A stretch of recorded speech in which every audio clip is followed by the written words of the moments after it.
Welcome to the Deep Dive, where we sift through, well, mountains of information to bring you the core insights you need. Tailored just for our listeners. Exactly. Yeah. Today, we're diving deep into the pretty thought-provoking and sometimes unsettling work of John Keel, specifically his 1970 book, Operation Trojan Horse. Now, Keel, people might know him from the Mothman prophecies. Right? That's probably the most famous one, yeah.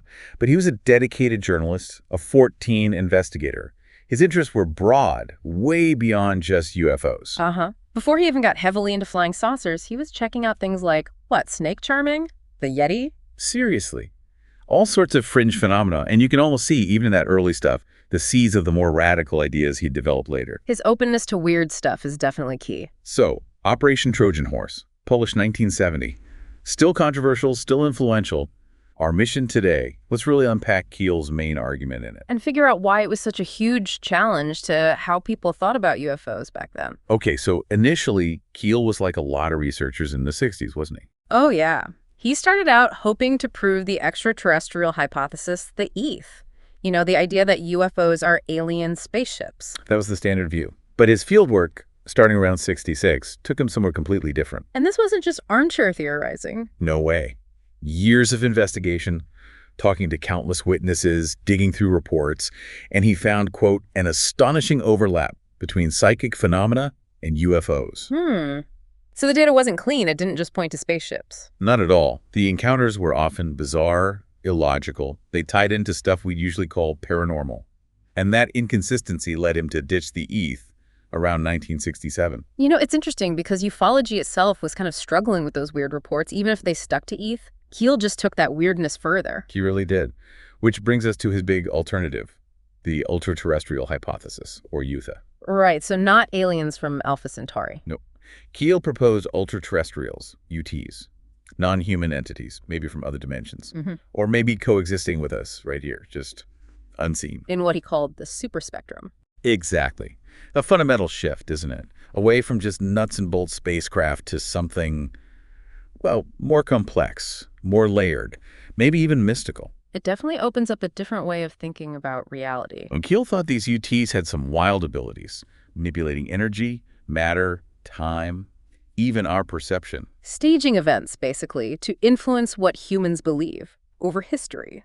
It's a pretty mind-bending concept when you stop and think about it. It is. And we should appreciate his methods. Years of full-time work. Countless interviews, often by phone back then. Plus deep historical research looking for patterns.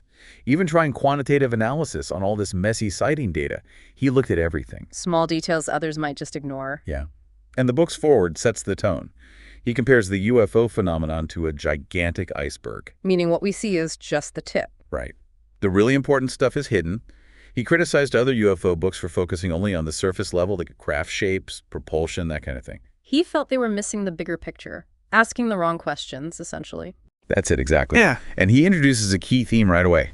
This phenomenon uses cunning techniques of deception and psychological warfare. Deception. That's central to his whole argument, isn't it? Crucial. It's not presented as friendly visitors dropping by. It's something else. Something tricky. Which makes you ask, why would actual ETs need to be so deceptive? Good question. So let's dig into Chapter 1, title, The Secret War.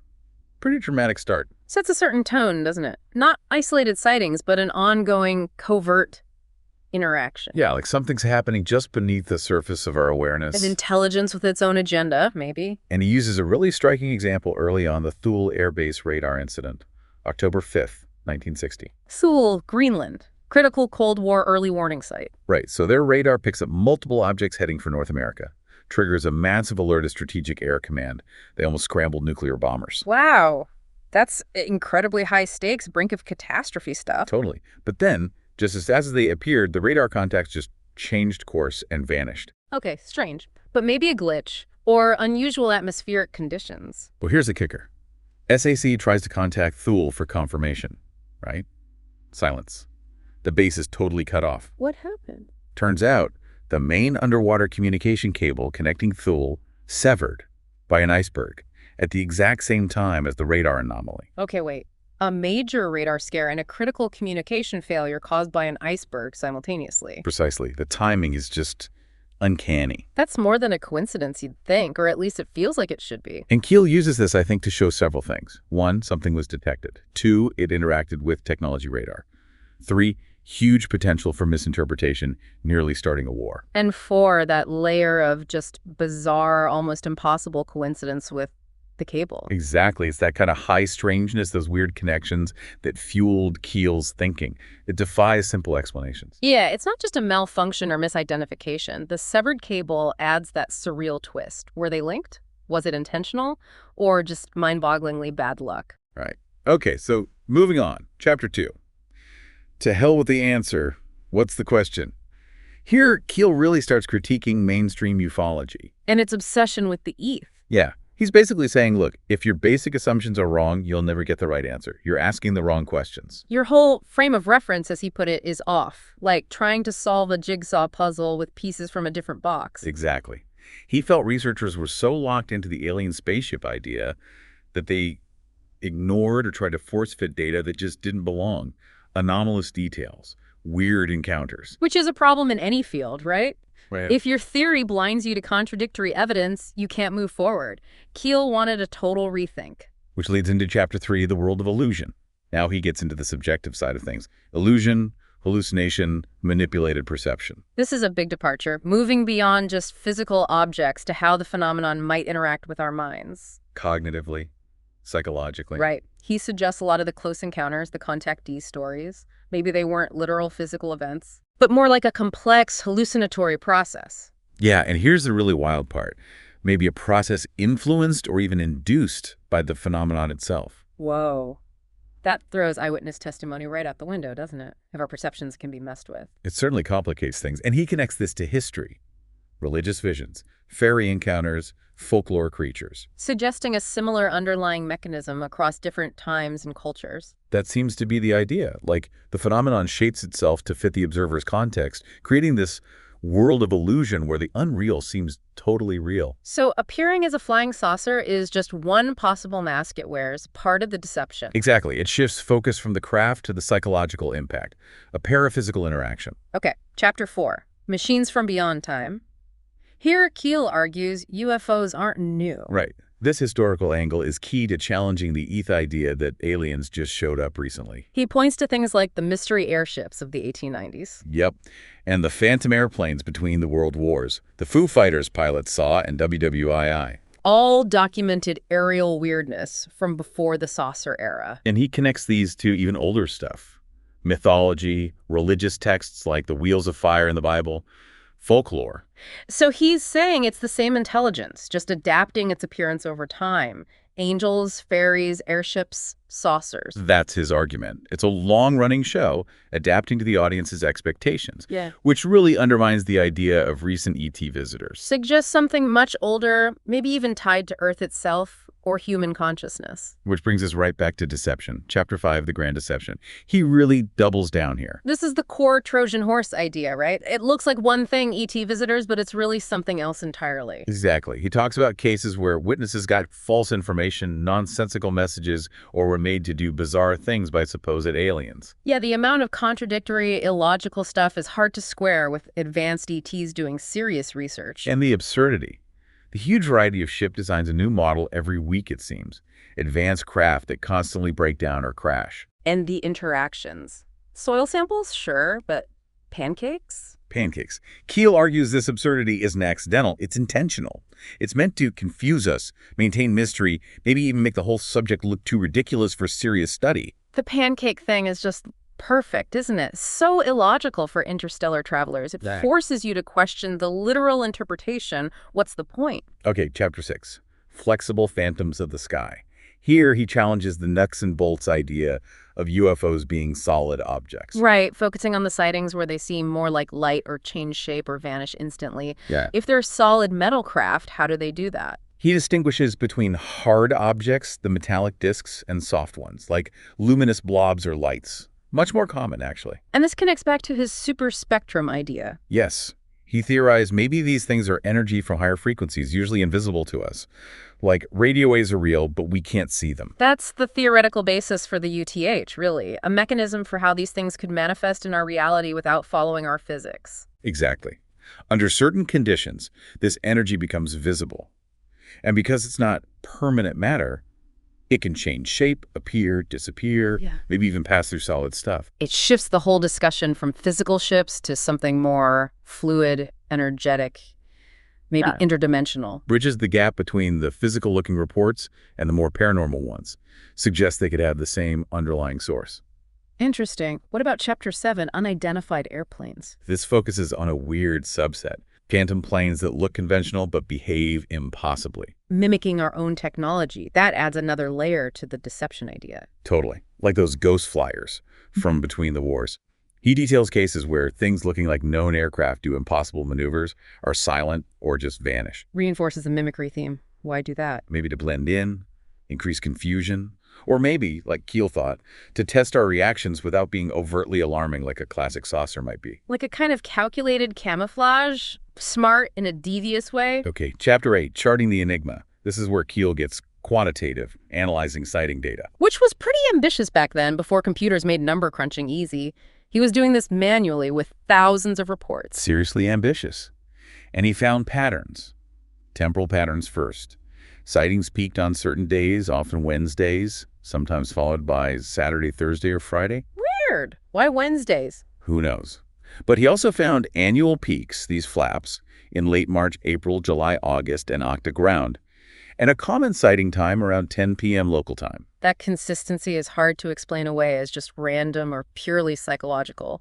Suggests some non-random influence. He also found geographic patterns, sightings clustered in specific window areas, And these areas weren't random either. often linked to high magnetic activity, certain geological features like fault lines. And within those windows, sightings were more common over high points, hills, ridges. The magnetic link seems to support his superspectrum idea, doesn't it? Like maybe those areas are where the veil between realities is thinner. That's exactly how he interpreted it. These patterns suggested something influenced by environment or time, tied to Earth's properties, not random ET visits. It bolstered his U-teeth argument. Though we should probably note, doing that kind of analysis manually back then, there's a risk of seeing patterns that aren't really there, or confirmation bias. That's a fair point. Limitations exist. Okay, Chapter 9, the physical non-evidence. He tackles the big problem for ETH. Where's the proof? Yeah, the lack of a crashed saucer, an alien artifact, A ship. the smoking gun. It's always been the Achilles heel for the ETH. But Keel flips it. He argues the lack of physical proof is actually part of the strategy. How does that work? He says a non-physical or quasi-physical intelligence from another dimension or energy state wouldn't necessarily leave behind the kind of physical debris we expect from nuts and bolts craft. So the absence of evidence becomes evidence of absence, but absence of physical ETs supporting his non-physical youth. Exactly. Paradoxically, the lack of proof supports his theory. It's a clever, if maybe controversial, move. Definitely audacious. Reinterpreting a weakness as a strength for his own hypothesis. Chapter 10 asks, what is your time cycle? This gets into temporal anomalies and psychic stuff often linked to encounters. Right, blurring the lines again. Moving into altered states, weird time perception. We looks at things like missing time, people losing hours during an encounter with no memory. And the psychic links? Telepathy with occupants, getting prophecies or warnings, precognitive flashes. All that. Plus sometimes reported electromagnetic effects near UFOs messing with radios, cars, maybe even subtly affecting our perception of time. These things are really hard to explain with just physical spacecraft. They suggest something interacting with consciousness itself. That's Keel's point. It strengthens the link between UFOs and the paranormal. Suggests manipulation of mind and time, not just physical presence. Implying a much deeper level of influence. Okay, Chapter 11. You are endangering the balance of the universe. That title screams contactee message, doesn't it? Oh yeah, very mid-century. Those folks claiming chats with benevolent, or sometimes stern, space brothers, warning us about nukes or offering enlightenment. Exactly. Warnings about war, environmental disaster, offers of tech, spiritual guidance, and always claims of ET origin. But Keel didn't buy it. Not at face value. He points out the messages are often contradictory between contactees, the promised tech never shows up, and the messages themselves can be simplistic, full of platitudes, or just nonsensical. So he saw them not as real ET communication. But as more deception, another layer, psychological manipulation. Designed to do what? Influence beliefs? create dependency, sow confusion, maybe even lead people into cults. All of the above, potentially. It's a cynical take, maybe, but suggests the goal isn't contact but control of human thought. A subtle manipulation using our own hopes and fears. Then there's Chapter 12, The Cosmic Jokers. Love that title. It captures the absurdity, the trickster element in so many reports. This is the high strangeness stuff that makes skeptics roll their eyes, but Keel saw it as vital data. Totally. He highlights things like, well, the infamous pancakes given to a farmer, aliens doing pointless tasks like fake repairs or collecting boring soil samples. And the wildly different, bizarre descriptions of the aliens themselves. None of it makes sense if you assume advanced ETs on a serious mission. Why the pointless antics? It defies logic within the eth. And Keel says, again, it's deliberate. It undermines a rational, scientific approach. It mirrors trickster figures and folklore beings who play pranks, defy logic. Suggesting an intelligence operating by different rules, maybe even enjoying the confusion. Could be. It implies something chaotic, whimsical maybe, definitely not straightforward ET explorers. It intentionally messes with our expectations. Okay, Chapter 13, A Sure Cure for Alligator Bites. Another great title. Here he connects UFOs to other weird stuff, right? Other Fortiana. Yes, this is pure 14 Keel. He links UFO flaps to things usually kept separate. Bigfoot sightings, Mossman creatures, the Men in Black. MIB Keel helped popularize that term, didn't he? He did. And even things like poltergeist activity. Stuff mainstream ufology tended to ignore or keep in separate boxes. Cryptozoology, parapsychology, ufology, usually distinct fields. But Keel saw them as interconnected. Different facets of the same underlying ultra-terrestrial phenomenon. He's saying, don't get lost in the labels, look at the core strangeness that all points back to the same source. A kind of unified field theory of the paranormal. Very holistic, very unconventional. Which leads right into Chapter 14, Breakthrough, this is it, where he lays out the ultra-terrestrial hypothesis explicitly. The culmination of all the arguments. Synthesizing the history, the absurdity, the lack of proof into his alternative model. Right, he states flat out, UFOs, entity encounters, historical weirdness, paranormal events, psychic stuff, cryptids, even maybe miracles and folklore. They're all manifestations of these ultra-terrestrial. Operating from that super spectrum, that other dimension or energy level. And crucially, able to change their appearance to match our beliefs. Angels then, aliens now. A chameleon intelligence playing on our expectations. And their motives. Still unclear, but based on the deception and absurdity. Likely manipulative, maybe even hostile. That's the implication. He summarizes the evidence supporting UTA. Historical continuity, the absurdity factor, paranormal overlaps, lack of physical proof, and those sighting patterns. It's his grand theory, tying together centuries of weirdness. Controversial, but comprehensive in its own way. Then the final chapter, 15. You can't tell the players without a scorecard. A concluding summary. The title suggests it's incredibly complex, maybe ultimately unknowable. Yeah, he recaps the diversity of it all. Craft, phantoms, MIB, psychic effects, hammering home how deceptive and elusive this intelligence seems. The title means it's just incredibly hard to figure out who or what is really involved. Leaves you with that sense of deep mystery. If it's inherently deceptive, how can we ever know its true nature or motives? Are we dealing with one thing or many? And he adds a slight warning, doesn't he? Suggesting that investigating too deeply can be risky. Researchers and witnesses getting tangled in weirdness, experiencing distress. A subtle caution about engaging with something so fundamentally strange and maybe unsettling. So, wrapping up Keel's core argument. Reject ETH because of absurdity, inconsistency, history, paranormal links, lack of proof. Propose youth, deceptive, manipulative ultra-terrestrials native to Earth's environment or another dimension, operating via the superspectrum. And it had a real impact. Popularized youth, interdimensional ideas, influenced researchers looking into high strangeness. But plenty of controversy, too.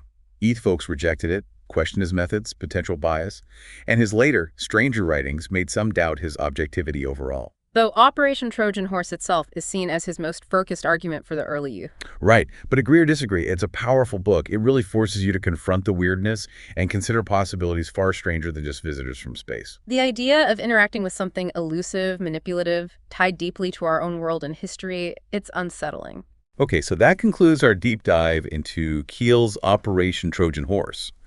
For you, our listener, who likes to get knowledgeable quickly but deeply, Keel offers a radically different lens. Maybe connecting some dots between seemingly random weird events, providing some aha moments. Hopefully. His work, controversial as it is, pushes for a broader perspective beyond just standard explanations. It challenges assumptions. And that emphasis on deception, on the psychological angles, maybe that resonates if you feel overwhelmed by conflicting info on these topics, looking for underlying patterns. Right. So here's a final thought to chew on. What if all these baffling mysteries, folklore, miracles, UFOs, cryptids, ghosts, aren't separate things? What if they're interconnected, manifestations of something fundamental we're only just starting to grasp? Makes you wonder, doesn't it? What other realities might be alongside ours, influencing us in ways we don't even realize? A fascinating and maybe slightly disturbing question to ponder. Thanks for joining us on this deep dive.